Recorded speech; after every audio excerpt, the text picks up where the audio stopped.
नमस्कार दोस्तों, स्वागत है आप सभी का आज की इस नई वीडियो में।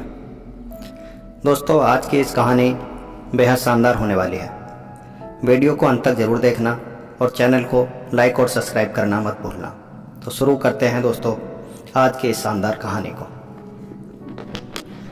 दीना को आसपास के गांव के सभी लोग जानते थे। दीना का पूरा नाम दीनदयाल है, लेकिन लोग उसे दीना के नाम से ही जानते हैं। उसके बारे में गांव के किसी छोटे बच्चे से भी पूछेंगे तो वह दीना के बारे में सब कुछ बता देगा। अब आप लोग सोच रहे होंगे कि दीना कोई बड़ा आदमी होगा या फिर कोई बहुत अच्छा आदमी होगा, लेकिन ऐसा बिल्कुल नहीं है दोस्तों, क्योंकि आप गलत सोच रहे हैं।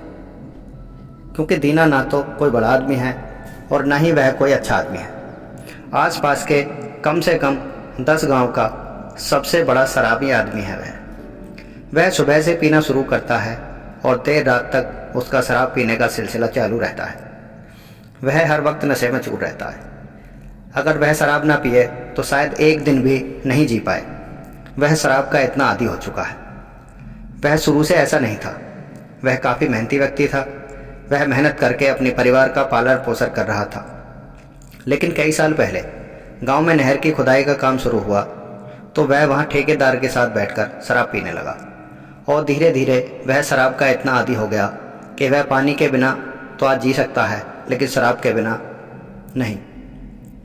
दीना के 2 बेटे हैं। यही कोई 15-16 साल उम्र रही होगी दोनों की। दीना का काम शराब पीकर हर दिन अपनी बीवी को पीटना, मोहल्ले वालों को गालियाँ देना, लड़ाई झगड़ा करना और बच्चों को पीटना, बस यही उसका काम है।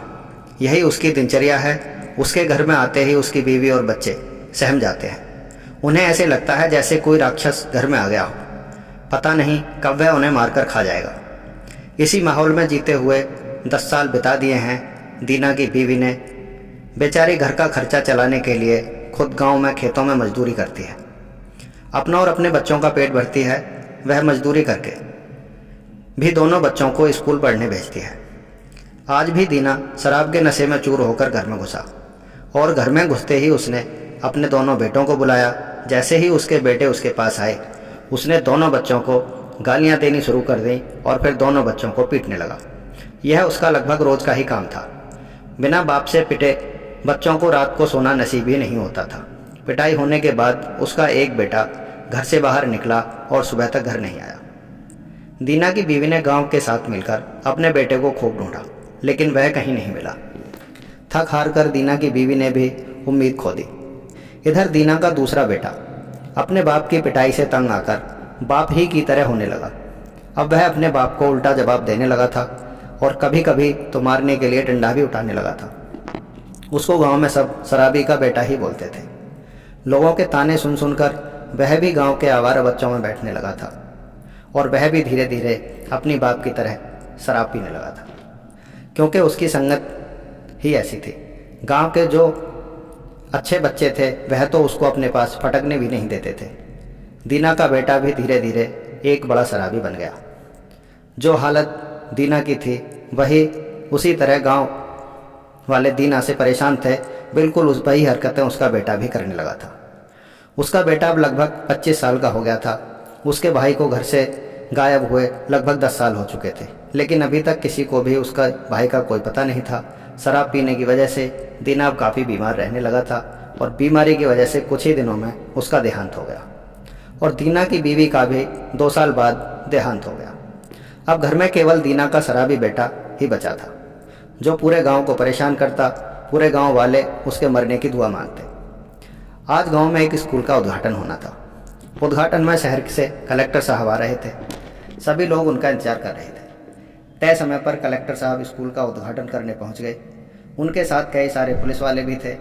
कलेक्टर साहब गाड़ी से जैसे ही नीचे उतरे, गांव के कुछ बुजुर्ग लोग उनको अजीब नज़रों से देखने लगे। कलेक्टर साहब ने स्कूल का उद्घाटन किया तो एक बुजुर्ग ने उनसे सवाल किया, साहब क्या आप इसी गांव के तो नहीं हो? मुझे ऐसे लगता है जैसे पहले आपको गांव में कहीं देखा है। तो कलेक्टर साहब ने बताया, हाँ दादा, आपने मुझे सही पहचान लिया। मैं इसी गांव का बच्चा हूँ। गांव के सबसे बड़े शराबी दीना का बेटा हूँ, जो एक दिन उनकी मार से बचने के लिए घर छोड़कर भाग गया था। वही बच्चा हूँ मैं।